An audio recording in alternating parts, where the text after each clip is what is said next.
Hey everyone, thank you for joining us for our webinar, Google Optimize is Sunsetting, What Now? For the best webinar viewing experience, you'll want to adjust the slider that appears to the right of the slide on your screen. We encourage you to submit any questions in the Q&A window found in the bottom panel of your screen throughout the webinar, and we'll save some time for questions at the end. We'll also send out a recording of today's webinar on Friday. Today's discussion will be hosted by Instapage Digital Marketing Lead, Jake Ayers, with our special guest, Shaina Hall, Conversion Rate Optimization Manager at Articulate. So let's get started. Over to you, Jake. Thanks a bunch, Kelly. Very excited to be here today to discuss a topic that has certainly been at the top of the marketing mind for a lot of us lately. And I'm even more excited to be joined by Shaina Hall of Articulate. So Shaina, would you like to give a quick introduction to our audience? You're muted, Shaina. Little Zoom snipe. Sorry about that. Hello, everyone. Thanks, Jake. Thanks for having me on this webinar. I'm really excited to join in and talk everything around ABN testing. As Jake mentioned, I am Shaina Hall. I am the Conversion Rate Optimization Manager here for Articulate. I develop and implement and iterate the testing program for our paid acquisition initiatives. And in my role as a marketer, I, like many others, wear many hats. But the one I appreciate the most is increasing engagement and conversion efficiency across web properties through user research, heat mapping, A/B testing, personalization, and all technical optimization. Awesome. I think those skills are going to really help us out of this conversation today, Shaina. So let's get started. First things first, what exactly is Google Optimize? Google Optimize is a free web optimization tool that allows users to test essentially any aspect of a given piece of content that they would want. Messaging, colors, text, all of that good stuff, again, in a completely all-encompassing and free platform. But unfortunately, that is actually going to be sunsetting at the end of September, on September 30th at 11:59 p.m. This whole solution is going away with no planned replacement for either the generic Optimize or even the enterprise Optimize 360 solution. So basically, if it's October, you don't have Google Optimize anymore. So we're going to jump into really what you should be doing to plan for that, some tips and tricks on what you can expect, and a lot of good things to help us throughout this migration. But before we fully dive in, we wanted to kick things off with a quick audience poll to level set on exactly where all of us are at. So let's go ahead and launch that poll, and we'll just comment on the results as they come in.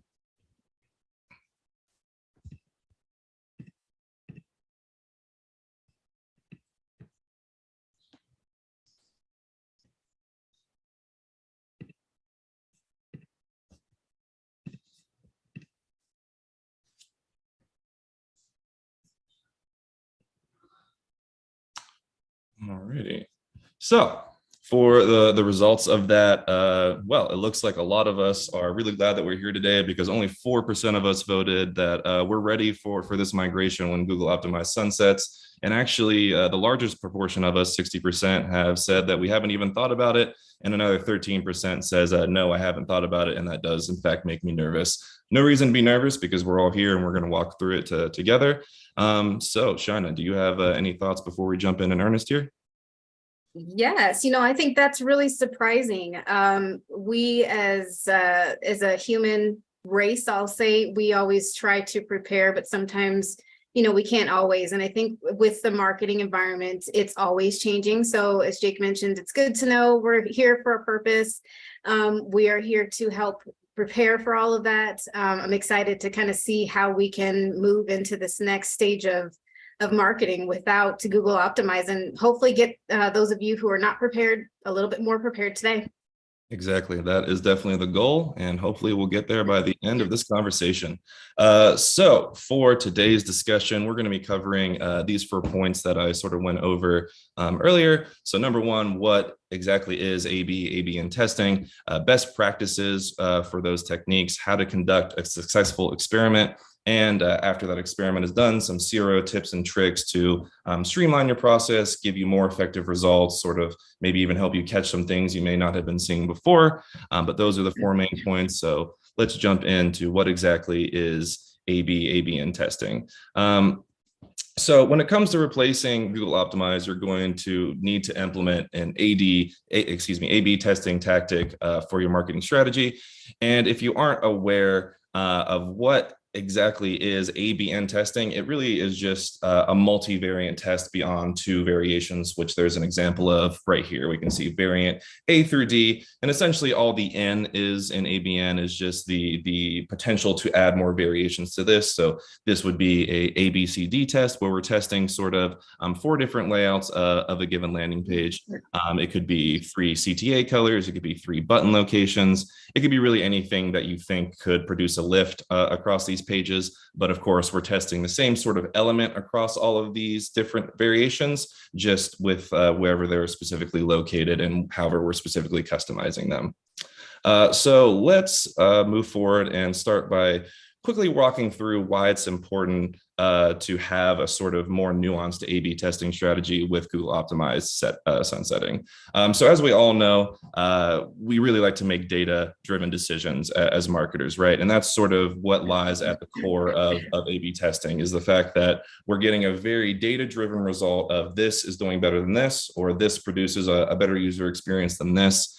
You can test, of course, messaging, colors, locations of elements, anything that you really want, all with the point of finding a data-driven decision to implement and improve your marketing stack.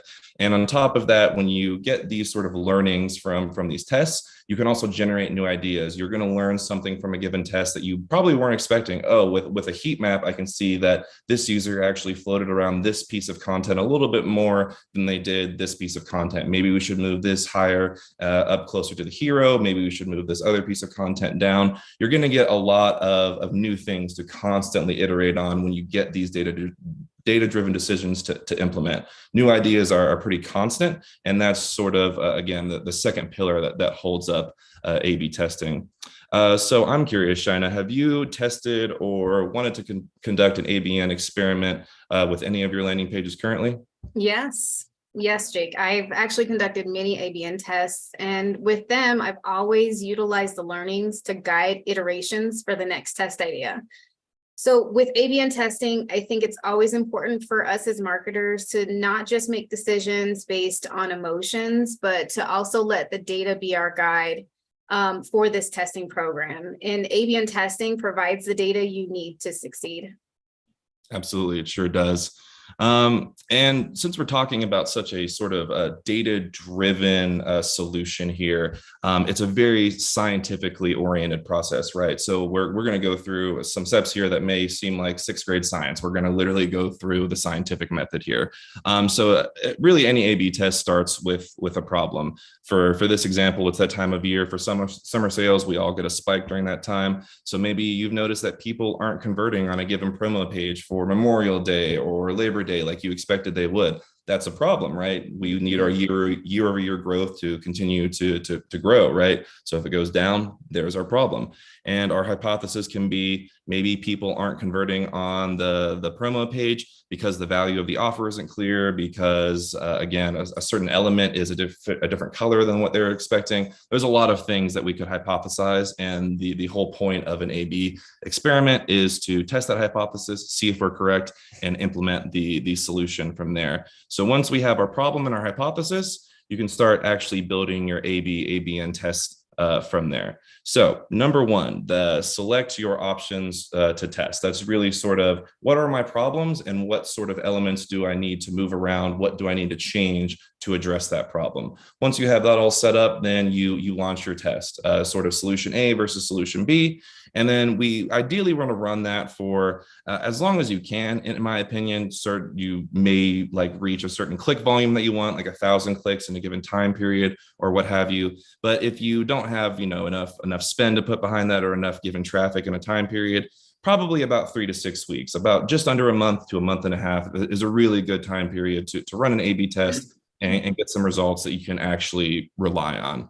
And then after that test is completed, we're going to review the data and determine the winner from our A, B, C, D, what have you cohorts, and then implement those lessons learned. And a little hidden number 6 there would be to get those new ideas that we generated during this test and just start the process all over again. Test those new ideas, see if they're actually good ideas, and just really start back at step 1 and go through 5 and just recursively just do this over and over again, and you have growth marketing. So after we apply our lessons learned, it may be helpful to apply brand-specific best practices to other pages. What we learn from one landing page can probably be replicated across other landing pages as well, right? So Shaina, I'm curious, would you say that what we just outlined is in line with your A/B testing flow? What steps do you think marketers should focus on the most? Is there something that was missed here? Just any general thoughts at all? Yeah, I mean, I think those are all great points, Jake. I actually add a little bit of flavor to the first step, that step being select your options for testing. Your problem and hypothesis are required for tests, as you mentioned before. However, you want to avoid blindly testing your user experience. So in this step, you'll also need to know your starting point or the baseline in order to determine whether the test is improving your metrics or it's actually hurting them. So, and just this kind of looking back at where you're at, it helps the team to know when to conclude the test as well. When you're writing your problem and your hypothesis, you want to document your current metrics and know how the winning variation will be quantified. So you can't just say, hey, I want to increase it. That's what we all want to do, right? But once you know this starting point, this baseline metric, then you can apply it to your test, and like I said, when to end the test. It's kind of like an if-then statement. My primary metric is currently at XYZ%. If my hypothesis is correct, then we'll see an improvement at the conclusion of the test. So just knowing your baseline, part of that planning and selecting the options for the test. Awesome. Thank you so much for adding that flavor, Shaina. It certainly tasted delicious. So now we're going to move into, I think, sort of my favorite 2 sections of the presentation here, best practices, and then right after this, those tips and tricks that we promised you guys. So we've highlighted how to conduct a proper A/B test, all the steps therein. So here are the best practices. Number 1, you're really only going to want to test one element at a time. Of course, there's multivariate testing, but that is a whole other subject that takes, more expertise, more tools, and just a more nuanced approach to A/B testing. So we would recommend, test just the CTA color or just the CTA position or the text. Don't start trying to move around elements, just willy-nilly all at once, because then you're not going to know if it's a true A/B test because it wasn't a true cohort-oriented test, right? Number 2, identify the problem you have before you test. Like Shaina just said, don't just start testing to test things. I mean, that's nice, but that's going to waste LOE. That's going to waste actual implementation in your platforms. You need to identify what you're actually trying to fix before you fix. We all know the adage, if it ain't broke, don't fix it. You need something that's broke before you try to fix it, right? Number 3, define your goals and properly measure them. Again, we need to have a data-driven conclusion here. So that means we need to have a data-driven approach. If we just sort of jump in and start doing things, that's not really going to serve us very well, right? So now, Shaina, I think I'm going to toss it back to you to cover the next couple. Sure. So as Jake just mentioned, identifying the problem, again, I'm going to add a little bit of flavor into that. We don't want to just start making changes because you think your audience is going to respond favorably. It goes back to that point that I mentioned before about making emotional changes. You just don't like something, so you're going to change it. Well, that's fine, but you want to make sure that you know that that is actually a problem with your users, whether it's a page within your checkout or a product page. You have to know what the problem is before you build a potential solution. With A/B testing, it's nice because it's driven by data-backed metrics. We always say A/B testing is a data-driven decision-making process. So you want to let your data do the talking. You're going to use quantitative and qualitative analysis to help understand how users are interacting with your website and why. So it might seem like it's broken, but in looking through the quantitative and the qualitative data, you might say, okay, well, this might be a little bit broken, but this part of my site or this page on my site is even worse. And it kind of adds to the user's experience. So I'm going to test this part first. So once you know your problem, you're going to develop a hypothesis on a test. What will be that desired solution, and then move forward from there to fix or improve upon the problem. So just that one best practice, identifying the problem before you begin testing. Moving on to another best practice is to define your goals and make sure you properly measure them. So again, as marketers, we always have a goal. We want our users to convert. And that's a great goal to have, but how are you going to measure that goal? And what does that mean? Are there steps before conversion that we can fix in order for our users to get through to conversion? So your goal should be directly related to your hypothesis and the experiment. Each test should have only one primary goal, which is your most important metric that your test is going to be created to measure. Secondary goals can be added to the experiment to track user behavior, but beyond your primary goal. And secondary goals also help track any adverse effects on the rest of the user experience as a result to the experiment. So you might see that your primary goal is performing the way that you want it to, or it's moving in that direction, but your secondary goals are not. And so in that case, you have an issue with the test. So just keep in mind that once you set up these goals, you do want to properly measure them and make sure that you're staying aligned with what your test is telling you. All in all, goals not only measure the success or lack thereof of an experiment, but they also provide key learnings and insights that drive iterations for future tests. Awesome. Thank you so much for all that added detail, Shaina. So now that we've highlighted the best practices that we recommend for starting your A/B tests, let's go over some of the things that you can really easily test. So number one is going to be messaging. That's sort of the number one thing that we're going to use to meet the user where they're at, sort of highlight their pain points and call out where they are in their user journey. So very important thing to call out there. Like we said several times, of course, there's lots of aspects of CTAs to test the color, the text, the actual link they're in, the position, even where it sort of stands out in the content hierarchy itself and the hierarchy at large. Do we need to have a layout of block 3, 2, 1? Should it be 1, 2, 3, 2, 3, 1?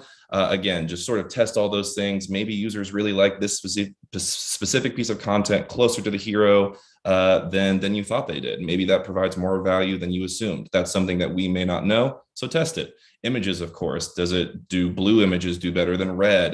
Does something with a person in it, or a male versus a female, depending on your targeting cohorts? All of that actually matters to get the user to convert. And color psychology is sort of, in my opinion, probably the most underrated aspect of CRO. It's just, when you change something as simple as a button text to sort of actually clash with your brand colors, like if your brand color is blue, a red button is really going to catch the user's attention, and they're really going to be more enticed to see it, and not only see it, but click on it. So things like that, some things that you may not even be thinking about, are actually very, very important to test. So Shaina, I'm curious, are there any aspects here that you really hone in on, or the things here that again, that isn't included that you would like to call out? Yeah, one of my favorites is listed there first, which is messaging. I like to start with the language. I think, as a consumer, we go to a website for specific purposes. And we're finding more and more that users are wanting to do their research, whether it is information that's directly on the page or user-generated content. Our users are reading about our products, our services, and everything under those umbrellas. So with A/B testing, I really like to start with the language, whether it be the CTA, as you mentioned, or product information. What are my customers coming to my site for? If it's product information, do I give them more details on the product, or do I answer questions that we are aware that users are having with our product? Just language on the page. Our users have reached our page and our site for a reason, and we want to make sure to give them what they're looking for right away. So testing around language, around messaging is where I like to start. Yeah, absolutely. Absolutely. I think that's where a lot of us would prefer to start. Absolutely. So now that we've gone over those aspects that we can easily test, I think we're all sort of getting a sense that there are tons of tools out there, tons of sort of options for you to go with for your A/B testing solution. But it really does take a human touch, ironically enough, given the times, to really do it well. It takes expertise. It takes nuance to understand your user, why they do things. So users are very, very interesting things. Like Shaina said earlier, if you actually track the add to cart button click and also your purchases, you may sort of see an imbalance there. So onboarding an industry partner that has the experience to really understand that, to really make those assumptions with sort of a gut feeling that's backed up by years of experience is very, very important. So a specialized partner in software can help streamline the testing process and ensure that tests are executed efficiently and effectively in a manner that saves you time, which I think is very, very important for growth, right? Growth needs to happen fast, because if you're not growing, your competitor is, and no one wants that. So this can save the marketing team time and resources, allowing them to focus on other important projects, providing lift to other aspects of the business, and getting more users to the site, which is really what our job is at the end of the day, right? And so overall, working with a specialized partner can really help your team just scale, achieve better results, and improve their overall testing strategy and their overall marketing strategy as a whole. So Shaina, I'm curious, could you walk us through an example of how you yourself would run an A/B test? Yes, absolutely. So as I mentioned before, I do like to start with language. And in this example, I have a landing page. This is a product page, so nothing too fancy. Wanting to give the user as much information about the product as possible. You know, we start off with the standard layout of the product page, but one thing that the data, the metrics were showing was that users were adding items to the cart, but not really checking out, as you mentioned in your example before, Jake. It's really easy to click add to cart, but there may be some tension between adding to a cart and actually checking out. So the test here is changing the language on the CTA from add to cart to try now. The try now is reducing a little bit of tension for a user who is not really on 100% convinced. They're not really 100% convinced that they want the product. So they're going to add it to the cart and just leave it. So instead of add to cart, try now, again, reduces that tension, allows the user to kind of say, okay, yeah, I am ready to try this product. Let me go ahead and give it a try. So we're not really saying add to the cart and buy now. We're saying try it. No other changes were made to the layout, just the simple language on the CTA. And this actually was a positive test. So the variation 1, in this situation, we saw actually an increase in the users who were clicking on try now and actually checking out. So we did in fact reduce the tension, the mental tension between purchasing or adding to cart and purchasing. We reduced that tension, but we also were able to give the user a better experience throughout the checkout process, where they're thinking, I'm going to try this instead of I'm committed to buy this. So it was a positive test with a simple language change, very low lift with regards to the rest of our team, and it turned out to be successful. Yeah, absolutely. I think this is a great example of how simple it can be, right? Like, and how much of a conversion actually doesn't happen on the screen or a click. It happens within the user's mind, right? It happens based on how well you're able to meet them in the middle, speak to their pain points, and convince them to literally convert to your way of thinking, right? So it can be as simple as changing something from add to cart, which has a very sort of commercialized buy now sentiment to it, to something try it. It's much more sort of as you go at your own pace. So it creates a sort of much more user-friendly appeal in my mind. So very good example here. And so now that we've explored how to set up A/B tests, what best practices are, what a really good A/B test and its results look like, we're going to jump into those tips and tricks for a higher return on your advertising spend, like we promised at the beginning of the presentation.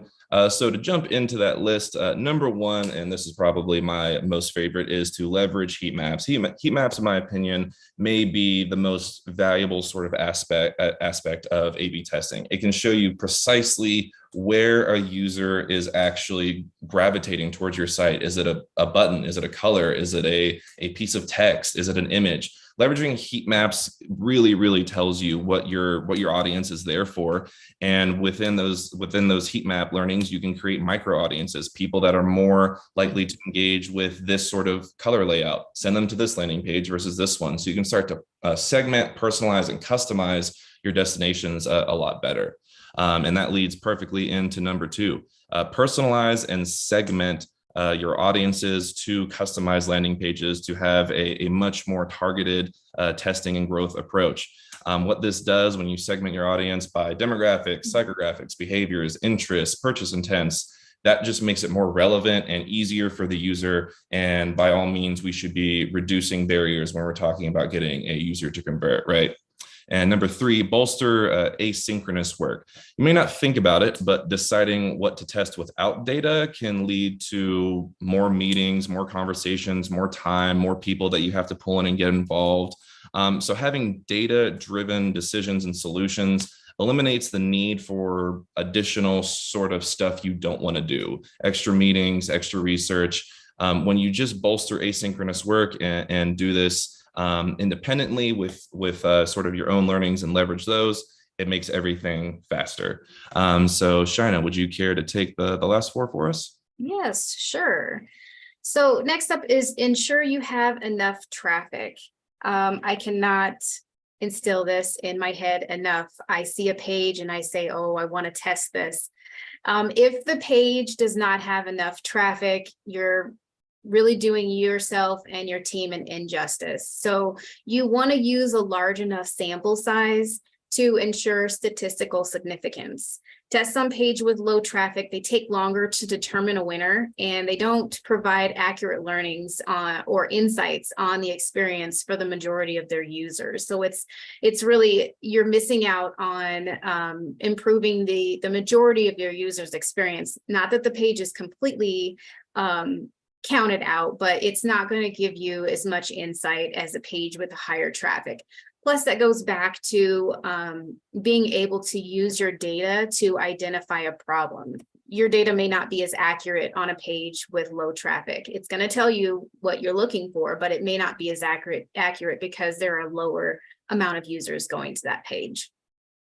Next up is to create a prioritized roadmap for each page you plan to test. So kind of in line with ensuring you have enough traffic, you want to prioritize which pages that you're going to test, and definitely want to start with pages that have enough traffic. So you're going to want to determine the boldest and the most impactful elements of the page to gain initial learnings. Then prioritize against additional tests, prioritize additional tests based on the ease of implementation and the potential impact on your primary metric. So your testing roadmap should include the hypothesis, test ideas, goals, desired learnings, specific launch dates, and all of that to keep your testing efforts on track, as well keep you prioritized on what's up next. Expanding your ideation process. You want to bring a landing page or a campaign to a person outside of the marketing team to review. So this goes back to the ideation process or the process and ideation of not doing things based upon emotion. So you're bringing in users who are outside of the marketing team, users who don't necessarily look at these pages day in and day out and get their ideas. That gives you additional insight on what could be improved, or additional insight on what the audience is seeing or how they're interpreting things. And last but not least, think big, but start small. As Jake mentioned before, we don't really want to jump in and try to fix everything all at once. Instead, we want to make small changes that lead to learnings and then iterate from those learnings. So you can make several small changes that lead to a bigger change, that lead to a more valuable change, that lead to a more valuable experience. You want to let your tests build upon more tests based upon their results. Absolutely. Thank you so much for all of that, Shina. So moving on, we hope you found this webinar informative and helpful for conducting successful A/B experiments, both now and after Google Optimize sunsets. By following the best practices that we've outlined and these tips and tricks that we shared, you can improve the effectiveness of your split testing and boost your return on advertising spend, which is music to my ears. Remember that partnering with industry experts like Instapage and Articulate and utilizing our tools can lead to even better results. If you're interested, scan this QR code right here and start and see Instapage in action during a 14-day free trial. Thank you for joining us today. And now I'm going to hand it over to Kelly to handle the Q&A portion of the webinar. Thank you, everyone. Thank you. Thank you so much, Shina and Jake. Really great discussion and best practices. Yeah, really engaging insights. So we've got some great questions from our audience. So let's go ahead and get started. Jake, I'm going to kick this first one over to you. What are your thoughts on multivariate versus ABN testing? Why not go with multivariate right from the start? Yeah, very, very good question, JC. So like I said earlier in the presentation, I would harken back to sixth grade science class. So like we learned there, it's really difficult to sort of solve the problem that you've called out when you test multiple variables, right? When we talk about like the scientific method, we normally talk about X and Y because we're trying to solve for a singular variable. When we start doing multivariate testing and per se move multiple pieces of content up or down, you guys can make fun of me, but I did draw a picture because I think it would be easier. Oh, you can't see that. Oh. Never mind. But anyway, so basically when you move block 2 up and then also change a CTA versus left or right, you don't know if the lift from that experiment came from the CTA being moved or the block being moved. And if you move multiple aspects, you're sort of creating more questions than you're answering, right? Did it actually produce a lift because I changed the color of the hero, or is it because I also changed the location of the CTA or the Z pattern at the same time?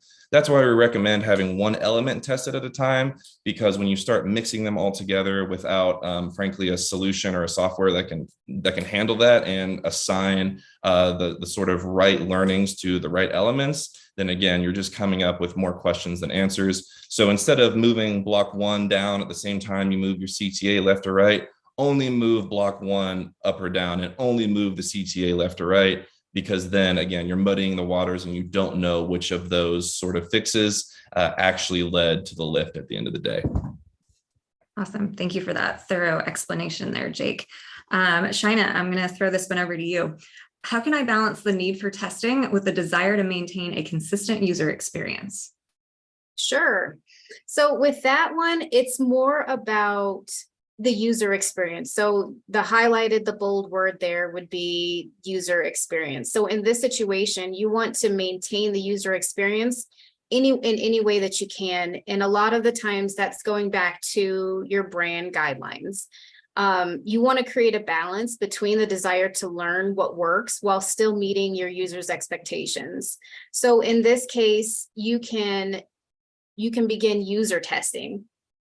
And when you do user testing, it's a great practice before you begin tests and that testing. And so that's more where you go to users, kind of like a focus group, and you have them talk about your site. So you can gain some insights into how users are seeing your site and how users are actually using your site.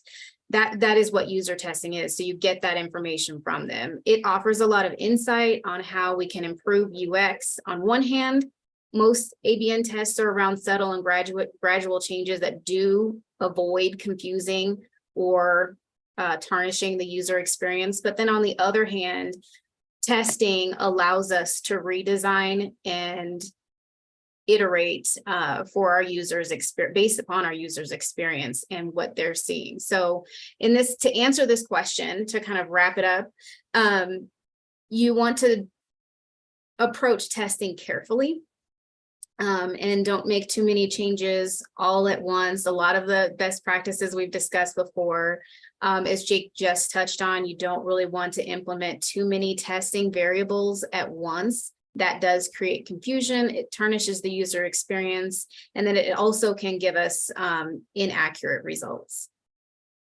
Awesome, thank you. Jake, throwing this one back to you. How do you choose which variables to test in an ABN test? Awesome. So I can give my favorite non-answer answer to this question, and it depends. So every user is entirely different. So the Instapage user is very much different than what the Instapage user's customer actually is, right? So we have lots of people in the retail space, and we have lots of people in manufacturing and SaaS and all that good stuff. So someone that's buying, let's say shoes online, certain aspects that I would assume of them, they're going to be more price sensitive. They're going to be more sensitive to the aesthetics of the product because, they're going to be literally displaying it as they go out. Comfort is going to be a very big thing for them. But when you juxtapose that to a SaaS product, what's going to matter to the buyer of a SaaS product is how much time does it save me? Does it make me more money? Is it easy to implement? How many team members do I need to sort of put in place to manage this new vendor? So what I would tell you to test is what echoes with your user. Is it a certain price sort of promo? Is it just a slash through a 99, making it $98.99 or something like that? Is it changing some verbiage? Whatever your users tell you, hey, this matters to me, please listen to them. Please lean into that and test aspects around that. Again, it can be anything, but test the things that matter to you and your industry. And most importantly, test the things that matter to your users. And as a follow-up to this, there are certain things that I would say we can sort of assume will drive conversion in most situations, right? Shina went over a really good example, just changing the CTA in a more psychological way from add to cart or buy now to try now, things like that. Just find something that really echoes with your user. What is the reason that they're actually going down the funnel with you, and lean into that. Thank you so much. All right, we got this question a couple of times. So Shina, I'm going to throw this one up to you. What's considered a good amount of traffic? Oh, that is a good question. I'm going to do the same as Jake and give you as a non-answer answer. So it ultimately depends on your site's overall traffic and how quickly your team is able to implement and then iterate. So ideally, you'd want to test on a page that's at least has about 5,000 or 5,500 visitors a week. However, we know that not all sites have that. So if you don't have that much traffic, the test will just have to run longer. It could be weeks or months in order to gather statistically significant results. So in this case, where your site doesn't really have a lot of traffic or that sweet spot of 5,500 a week, you can use a sample size calculator to determine how much traffic the page will need to gain in order to get those statistically significant results. So you don't have to have that much traffic. It's ideal. It's just going to take a little longer to get those results that you're looking for. Thank you for that. So somewhat related, but Jake, I'm going to throw it over to you. Maybe you can add your own Jake flavor to this, but how do you handle statistical significance in ABN testing? Yeah, this is a super good follow-up to Shina's answer to that previous question, because it is super related to the amount of volume you have. And along with the volume, there's something called the p-value, which is a really fancy way to say how confident you're able to be in a given test. You want ideally a 95% confidence or a p-value of less than 5 to really be confident in the results of a given test. Anything less than that, and you can sort of assume that your lift actually came from what you thought it would, but it's again just going to be a sort of more assumptive and muddier conclusion to draw. So you want a high amount of volume, like Shina said, of a certain amount of time, over a certain amount of time with a certain amount of traffic that you can ideally split right in half. So 5,000 is divided perfectly into 2,500 cohorts, right?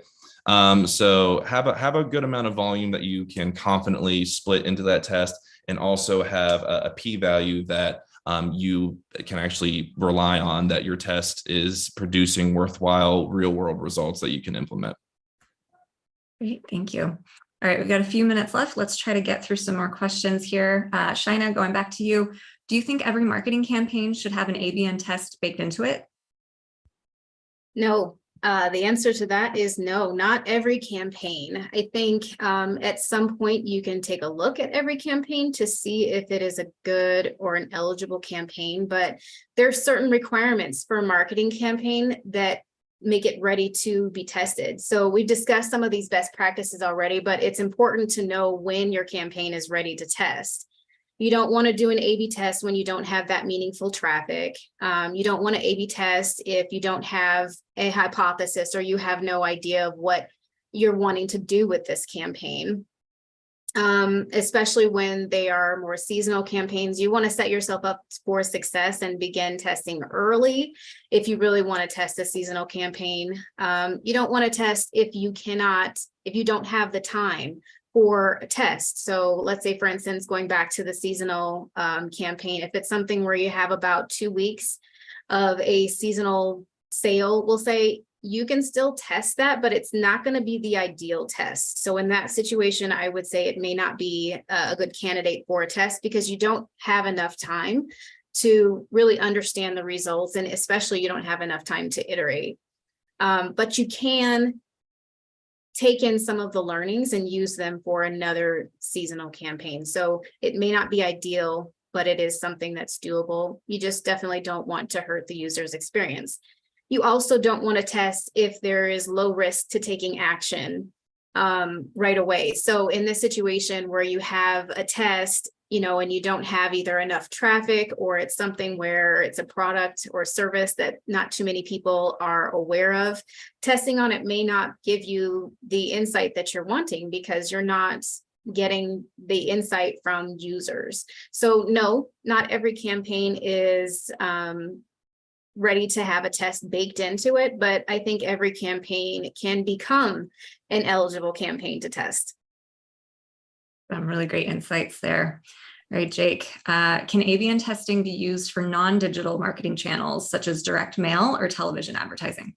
Yeah, absolutely. Part of the reason that digital marketing has become what it is today is because it's a lot easier to do that in digital marketing, but it's certainly possible with something like direct mail. Of course, you're not going to be sending the same sort of homeowner 2 different placards of an offer and seeing which one that they choose, right? That's not exactly how we would do direct mail A/B testing. But if you send, cohort A to 100 people in a given neighborhood and cohort B to another 100 people in a given neighborhood, that's an okay A/B test for direct mail. The p-value may not be as reliable as what we would want, but again, you can still do it. Where it's become a lot more popular, that in my personal experience recently, has been on CTV. In particular, DoorDash right now is going through a pretty massive A/B testing campaign for their CTV placements. They're testing sort of, do users resonate more with animated, sort of really high energy, jumpy music, which I am not part of that cohort. I do not like those ads. Or they're testing, do users resonate more with sort of what I would call UGC, user-generated content of DoorDashers, people literally making ads by recording selfie videos of them dashing, giving it to customers and stuff like that. It's a pretty massive campaign right now. And because I order so much food, I get both kinds of ads, and I definitely prefer cohort B. But yeah, it's definitely possible to do it in direct mail and CTV and organic and social media, paid social, all of that stuff. Like Shina said, it shouldn't be baked in immediately, but if there's an area for opportunity, by all means, test it. All right, let's do one more. Shina, how can you integrate ABN testing into your overall marketing strategy? I think that actually takes a lot of teamwork. So you gotta, as a marketer, wear multiple hats, have everyone put on their conversion rate optimization, A/B testing hats, and be open-minded to some various changes within the overall design. So basically having that conversation with your team, helping everyone to understand the importance of testing, I think is really where it starts. And then giving everyone the opportunity to voice how they would like to see things or what they would really like to learn. Allowing your team to adopt that mindset, I think, is a very good place to start. Did I answer that question? I think you answered it wonderfully. Okay. I don't want to go off into a tangent, but really great way to wrap up this webinar and this great discussion. Thank you so much for the insights. Thank you again for joining us online. And again, thank you, Shaina and Jake, for the really great discussion. If we didn't get to your question, we'll be sure to connect with you via email, and a recording of the webinar will be sent out by the end of this week. We'll also share a copy of our ebook, 4 Strategies for High-Performing Ad Campaigns. Thanks, everyone. Have a great rest of your week. bye. Thank you.